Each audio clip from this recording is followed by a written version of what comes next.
بسم اللہ الرحمن الرحیم۔ روحانی وظائف کے معزز ناظرین کو السلام علیکم۔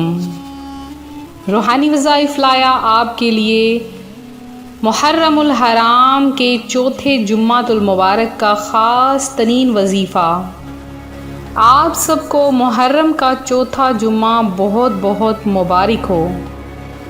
جمعۃ المبارک جسے مومنوں کی عید کہا جاتا ہے، چونکہ ہم سب مومن ہیں، اگر نہیں بھی تو کوئی بھی یہ نہ کہے گا کہ ہم مومن نہیں ہیں، کیونکہ جو رب تعالیٰ پر ایمان رکھتا ہے، پیارے آقا صلی اللہ علیہ وآلہ وسلم کی سنتوں پر عمل کرتا ہے اور اس کے ساتھ ساتھ نماز پنجگانہ ادا کرتا ہے، اپنی زبان سے کسی بھی مسلمان کا دل نہیں دکھاتا یا اپنے ہاتھ سے کسی کو ایذا رسانی نہیں کرتا، اپنے رشتہ داروں کو دکھ تکلیف نہیں دیتا اور ہمیشہ دوسروں کی تکالیف کو دور کرتا ہے، اور اپنے رشتہ دار کیا دوسرے پڑوسی اس سے میل جول والے بھی اس کی پیٹھ پیچھے اس کی تعریفیں کرتے ہیں، تو بے شک وہ شخص مومن ہے۔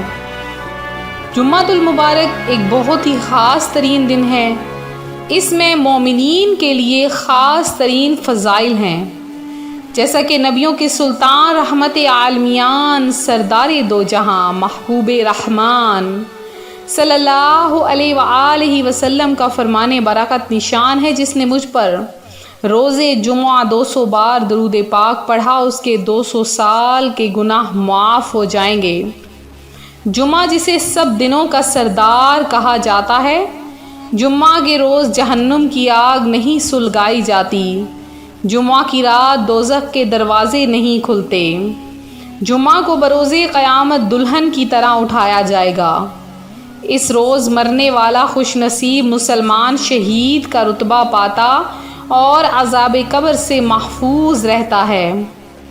جمعۃ المبارک کی ایک نیکی کا ثواب 70 گنا ہے، اور جمعۃ المبارک کے روز گناہ کا عذاب بھی 70 گنا ہے۔ کیا آپ جانتے ہیں کہ آقا صلی اللہ علیہ وآلہ وسلم نے پہلا جمعہ کب ادا فرمایا؟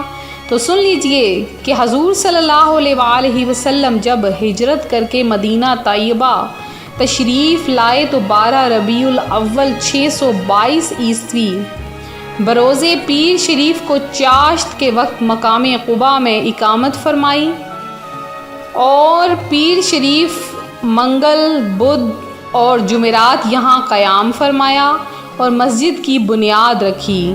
روز جمعہ مدینہ طیبہ کا عزم فرمایا۔ بنی سالم بن عوف بن کے بطن وادی میں جمعہ کا وقت آیا، اس جگہ کو لوگوں نے مسجد بنایا۔ سید عالم صلی اللہ علیہ وآلہ وسلم نے وہاں جمعہ ادا فرمایا اور خطبہ فرمایا۔ اللہ عز و جل آج بھی اس جگہ کی شان بیان فرماتا ہے، تو الحمدللہ آج بھی اس جگہ پر شاندار مسجد قائم ہے، اور اللہ تعالیٰ نے بھی اس کی شان کو بڑھا دیا ہے، اور زائرین حصول برکت کے لیے اس جگہ کی زیارت کرتے اور وہاں نوافل ادا کرتے ہیں۔ پیارے آقا صلی اللہ علیہ وآلہ وسلم نے کتنے جمعے ادا فرمائے؟ تو اس کے متعلق فرماتے ہیں کہ نبی کریم صلی اللہ علیہ وآلہ وسلم نے تقریباً 500 جمعے پڑھے، اس لیے کہ جمعہ بعد ہجرت شروع ہوا، جس کے بعد 10 سال آپ صلی اللہ علیہ وآلہ وسلم کی ظاہری زندگی شریف رہی۔ اس عرصے میں جمعے اتنے ہی ہوتے تھے، تو اللہ کے محبوب دانائے غیوب منزہ عن العیوب صلی اللہ علیہ وآلہ وسلم کا فرمان عبرت نشان ہے، جو شخص 3 جمعہ کی نماز سستی کے سبب چھوڑ دے، اللہ تعالیٰ اس کے دل پر مہر کر دے گا۔ جمعہ فرض عین ہے، لہٰذا اس کی فرضیت ظہر سے زیادہ موقد یعنی تاکیدی ہے، اور اس کا منکر یعنی انکار کرنے والا کافر ہو جاتا ہے۔ اور جو شخص جمعہ کے دن اپنے ناخن کاٹتا ہے، اللہ تعالیٰ اس سے بیماری نکال کر شفا داخل فرما دیتا ہے۔ چونکہ ناخن ایک خود بہت بڑی بیماری ہیں، اس میں جراثیم ہوتے ہیں، اور اگر ہم کوئی کھانے پکانے کی چیزوں میں ناخن وغیرہ کو استعمال کریں، یعنی بڑے لمبے ہمارے ناخن ہوں اور ہم کھانا وغیرہ پکا رہے ہوں، تو ایسے میں بیماریاں ہی آئیں گی، بلکہ نہ کہ جو ہے وہ ہمارے لیے راحت آئے گی۔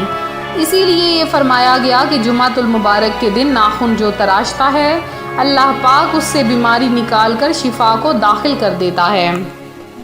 تو فرشتے بھی ان خوش نصیبوں کا نام لکھ دیتے ہیں، جبکہ جب جمعہ کا دن آتا ہے تو مسجد کے دروازے پر فرشتے آنے والے کو لکھتے ہیں، جو پہلے آئے اس کو پہلے، جلدی آنے والا اس شخص کی طرح ہے جو اللہ تعالیٰ کی راہ میں ایک اونٹ صدقہ کرے، اور اس کے بعد آنے والا اس شخص کی طرح ہے جو ایک گائے صدقہ کرے، اور اس کے بعد آنے والا شخص اس شخص کی مثل ہے جو مینڈھا صدقہ کرے، پھر اس کی مثل جو مرغی صدقہ کرے، اور پھر اس کی مثل جو انڈاز صدقہ کرے۔ اور جب امام خطبے کے لیے بیٹھ جاتا ہے تو وہ اعمال ناموں کو لپیٹتے ہیں اور آ کر خطبہ سنتے ہیں۔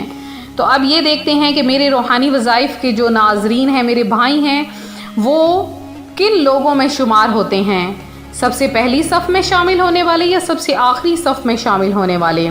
آج جو میں آپ کے لیے خاص ترین عمل لائی ہوں، نہایت چھوٹا سا عمل ہے، اور اپنی ان پیاری پیاری باتوں کے ساتھ ساتھ حدیث مبارکہ، میری ایک بات ذہن نشین رکھیں کہ جو آپ کو باتیں بتائی جائیں وہ حدیث مبارکہ ہوتی ہیں، ان کو کبھی غلط نہ کہا کریں، بلکہ یہ حدیث مبارکہ ہوتی ہیں۔ تو آج آپ کا جو عمل ہے، وہ آج کا جو میں جمعۃ المبارک کا خاص ترین عمل لائی ہوں، یہ رزق میں اضافے کا عمل ہے، راتوں رات امیر ہو جائیں گے۔ ایک دن عمل کرنا ہے اور نہایت چھوٹا سا عمل ہے۔ کرنا کیا ہے آپ نے کہ جمعۃ المبارک کے دن اگر خواتین ہیں تو ظہر کی نماز کے بعد، اگر میرے بھائی ہیں تو وہ جمعۃ المبارک کی نماز کے بعد چلتے پھرتے سارا دن، یعنی مغرب کی نماز تک چلتے پھرتے صرف 500 بار آپ نے کیا پڑھنا ہے؟ صرف 2 لفظ پڑھنے ہیں، یا مجیبو یا واسعو، یا مجیبو یا واسعو، یا مجیبو یا واسعو، یہ آپ نے پڑھنا ہے۔ اور پڑھنے کے بعد آپ نے مغرب کی نماز جب پڑھنی ہے تو گڑ گڑا کر اپنے رزق کے لیے، اپنی روزی کے لیے اور جمعۃ المبارک کا وسیلہ دے کر، گڑ گڑا کر اللہ سے بار بار التجا کر کے مانگیں۔ وہ اپنے بندے کو ضرور عطا فرماتا ہے جب بندہ مانگنے کا سلیقہ رکھتا ہے، اس کے دربار سے کوئی بھی خالی لوٹایا نہیں جاتا۔ یہ تھا میرا آج کا عمل، یہ تھا میرا آج کا وظیفہ جو میں آپ کی خدمت میں لے کر حاضر ہوئی۔ ویڈیو کو لائک کریں، ویڈیو کو شیئر کریں، اور 10 بار درود پاک پڑھ کر ضرور کمنٹ سیشن میں میسج کریں۔ اس وظیفے کی عام اجازت ہے، تو دعاؤں میں شامل ہوں۔ ملتے ہیں اپنے اگلے وظیفے کے ساتھ۔ فی امان اللہ۔